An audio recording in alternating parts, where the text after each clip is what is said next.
katibu mkuu wa BAVICHA na sekretarieti yake na wajumbe wa kamati ya utendaji hawajayasema. Sasa sitaki kuwatuhumu, ila naomba niyaseme mwisho wake. Naamini mgeni wetu rasmi utajua kwa nini hawakuyasema. Jambo la kwanza, jana tulikuwa na bonanza, tuliandaa bonanza la michezo, na kwenye bonanza lile tuliandaa mechi ya mpira wa miguu kati ya timu wenyekiti, timu ambayo mimi ndo nilikuwa kapteni wake.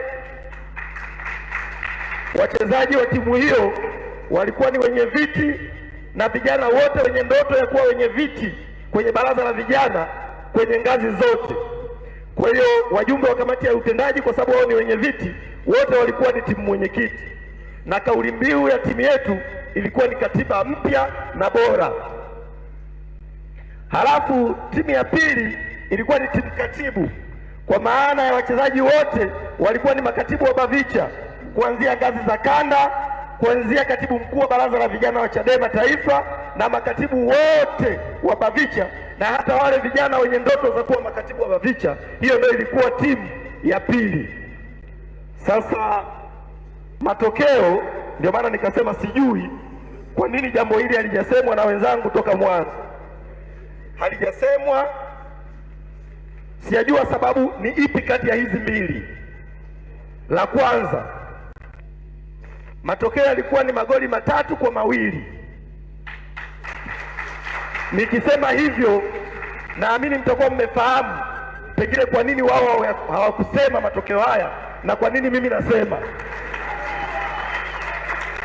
Lakini jambo la pili, sijui hawajasema kwa sababu magoli 3 ndio yaliwaumiza, au kwenye hayo magoli 3, magoli 2 yalifungwa kwa haki na mtu ambaye pengine waliona aibu kumtangaza kwamba ndio aliyeyafunga.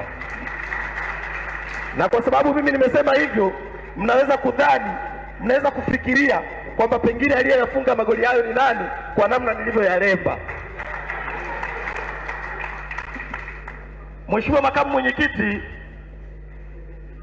toka nikufahamu nimekuwa mwanafunzi wako kwenye mambo kadhaa kama kaka yangu, na nitumie fursa hii kusema kwa nini tuliandaa bonanza la mpira wa miguu.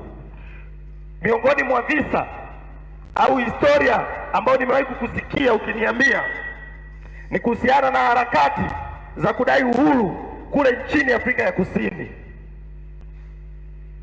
Ulifika wakati Nelson Mandela yuko gerezani, yuko kule Robben Island,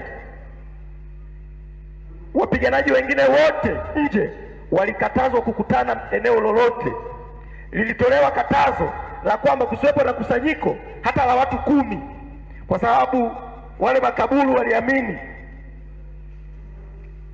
watu wakikusanyika eneo lolote watajadili namna ya kutafuta uhuru wa South Africa, uhuru wa Afrika ya Kusini.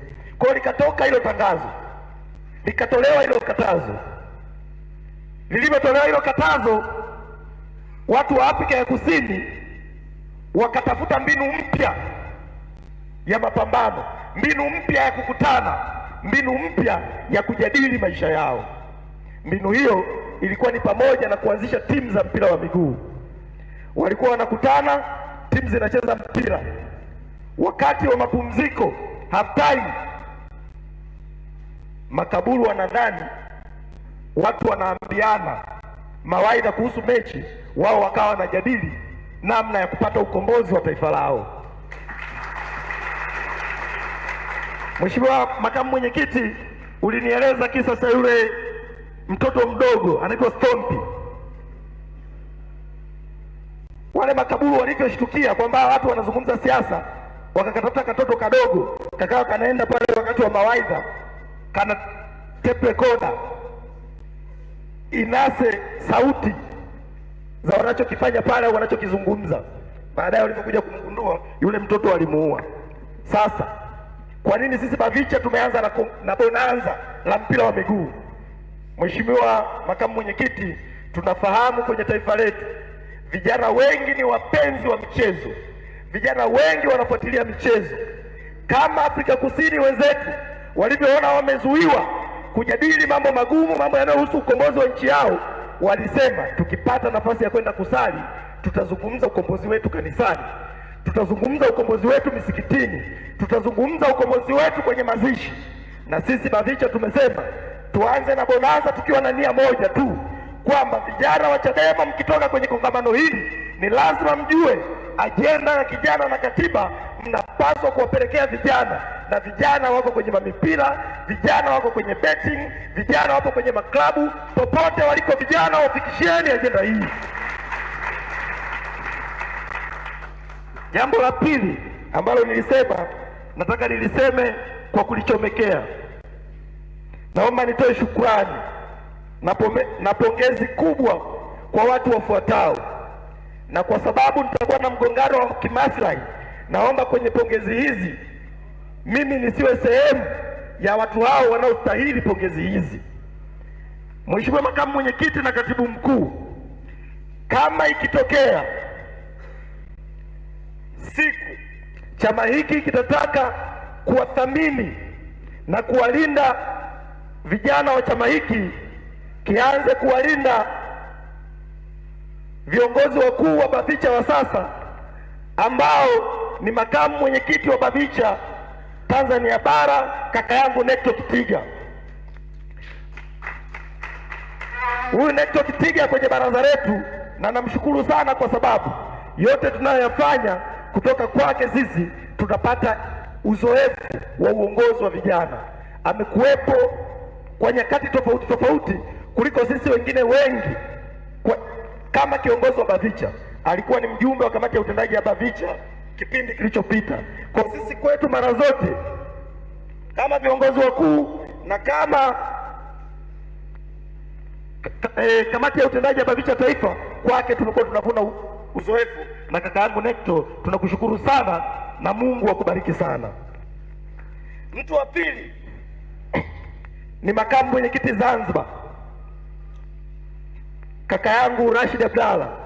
Hajafika, anaumwa. Yeye tunachokivuna kwake mara zote, Mpemba yule ni mtu mwenye busara sana. Muda wote sisi damu zikikimbia kwenye viongozi wetu wakuu, ni mtu wa kuhakikisha anatupunguza kasi kidogo. Kokote ulipo kaka yangu makamu mwenyekiti Zanzibar, tunakushukuru sana na Mungu akubariki sana. Mtu wa tatu, Mheshimiwa Katibu Mkuu, ambaye naona napaswa kabisa kumshukuru mbele ya vijana hawa, na chama chetu kinapaswa kumlinda na kumthamini sana, kwa sababu mimi nafanya naye kazi, najua uwezo wake. Ni katibu mkuu wetu wa BAVICHA, daktari wa binadamu. Daktari wa nini? Wa binadamu, anaitwa Dualia Mzito.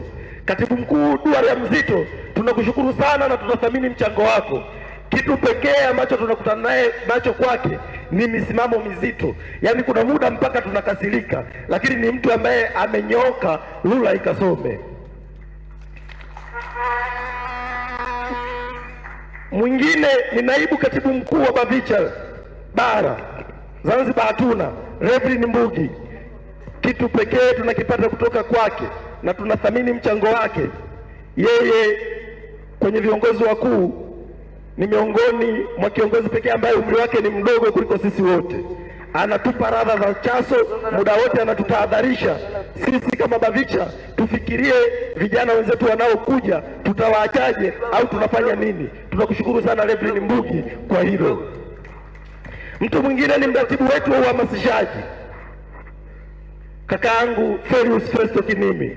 Pamoja na kwamba yeye ni mratibu wa uhamasishaji, yeye ni mtu ambaye popote tukihitaji maneno ya mtu ambaye atatuambia mnaweza kupita juu ya moto, basi huwa tunamsikiliza yeye.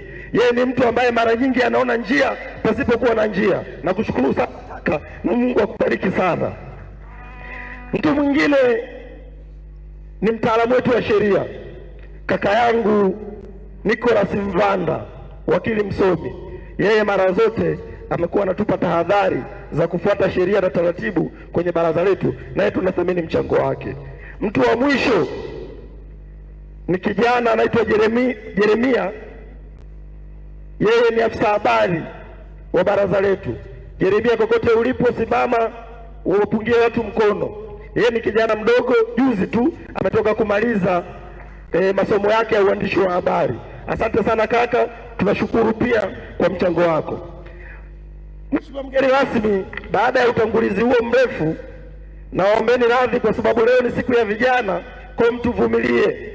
Pamoja na maandalizi yote tuliyoyafanya, naamini njaa haitawafanya, toka asubuhi tunazungumza mambo hayo, haitawafanya mshindwe kusikiliza, kwa sababu kwa maandalizi tuliyoyafanya mara baada ya mambo haya, naamini tutaenda kutafuta dawa ya njaa, na kwa maelekezo niliyoambiwa, kwa maelezo niliyopewa na katibu mkuu kwamba dawa ya njaa itakuwepo leo. Mheshimiwa Makamu Mwenyekiti, nitumie fursa hii kumshukuru Mwenyezi Mungu kwa kutujalia afya njema na ulinzi hadi kufikia siku ya leo. Nafahamu Mheshimiwa Makamu Mwenyekiti na mwenyekiti mstaafu wa BAVICHA, nafahamu wapo wenzetu wengi waliotamani kuwepo hapa leo, lakini haikuwezekana kwa sababu mbalimbali. Wapo ambao hawajafika leo kwa sababu ya mauaji ya mwaka jana, wapo ambao hawajafika leo kwa sababu ya magonjwa, wapo ambao hawajafika leo kwa sababu ya kupotezwa, wapo ambao hawajafika leo kwa sababu ya makesi mbalimbali ambayo chama chetu tumekuwa tunafunguliwa. Kwa hiyo kwa upekee na nalikumbuka kabisa kundi la maelfu ya vijana wenzetu waliouawa wakati na baada ya tarehe 29 Oktoba mwaka 2025, pamoja na mashujaa wote waliopotea kwa nyakati tofauti.